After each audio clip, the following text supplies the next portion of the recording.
Today, we're diving into something huge: trust. We're talking about the massive health and wellness industry. How does a company actually convince you that its products are the real deal? Well, to figure that out, we're going to peek inside the playbook of one particular wellness company to see how they do it. So here's the big question, right? You've got endless options out there, all promising amazing things. So how do you, the customer, actually decide who to trust? We're going to use one company's own public info as a kind of case study to see exactly how they make their case to you. And it all starts with this promise. It's a really bold statement from the company we're looking at, Unicity. This one line, obsessed with making life better, well, it sets a super high bar for everything else they're about to claim. So how does a company like Unicity actually try to earn that trust? Let's break down their strategy piece by piece by looking at how they talk about their commitment to science and quality. Okay, so this is how they officially define themselves. The two words you really want to notice here are innovative and science-based. The message they're sending is pretty clear. This isn't just about feeling good in general. It's about a very specific scientific approach to your metabolic health. And really, this claim is the bedrock of their whole argument. So to back all this up, the company breaks its whole process down into three main pillars. It's their way of trying to give you a transparent, step-by-step look at how a product gets from just an idea all the way into your hands. So let's walk through them. All right, Pillar 1. This is the origin story, scientific design. According to them, this is the heart of the operation, where the science and the idea for a product first meet. So their design process is laid out in this simple sequence. And you'll notice it all starts with people, getting top scientists on board. From there, their stated goal is to find new compounds and ingredients, which eventually turn into those innovative products. By laying it out like this, they're telling you their investment starts with research and development, not just with a flashy marketing campaign. Okay, let's move on to the next pillar. Once you've designed a product, how do you make sure it's actually any good? And that brings us to pillar number 2, rigorous testing. This is all about checking their work and making sure everything is consistent. And here's a really crucial point they make. Testing isn't just the last thing they do. They claim their quality control begins way back with the raw ingredients and their relationships with suppliers. After that, it's all about strict internal controls and testing at multiple stages. The message they're trying to send is consistency, every single time. And that leads us right to the third and final pillar of their internal process, in-house production. This part is all about having control over how everything is actually made. Now, this is where they really try to set themselves apart.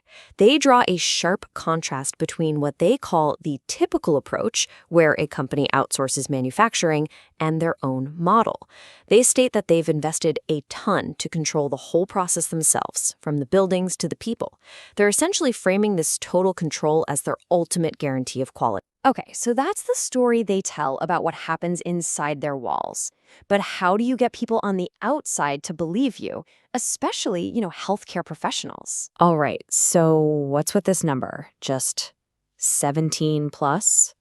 The company puts this right up front as a major piece of evidence for their credibility.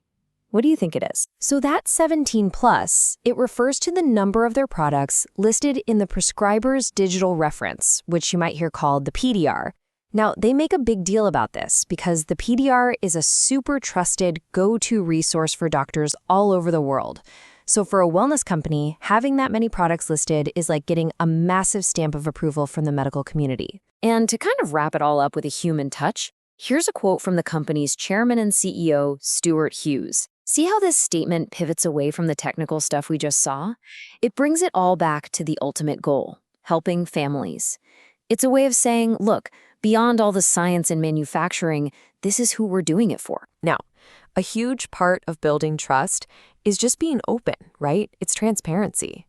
So for this last part, let's see how the company tackles some of the most common questions they get from people right on their website. Let's start with a classic. Seriously, if you've ever read an ingredient label, you've probably seen this and wondered, what is that stuff?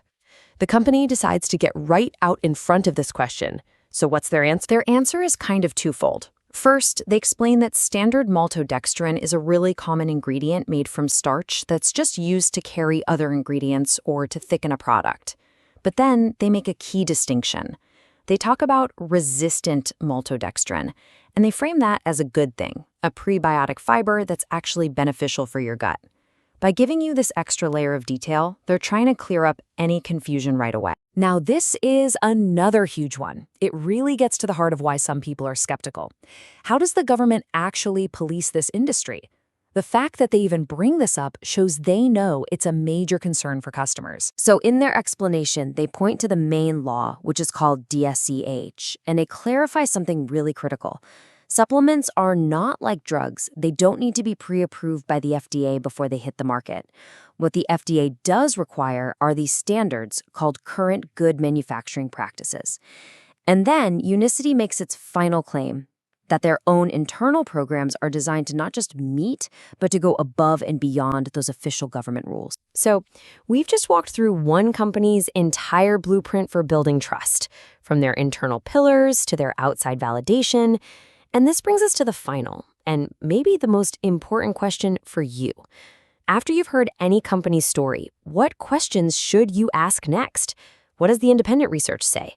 What are third-party reviews telling you? And maybe most importantly, how does it all line up with your own health goals? Because asking those next questions, well, that's what turns a company's information into your own understanding.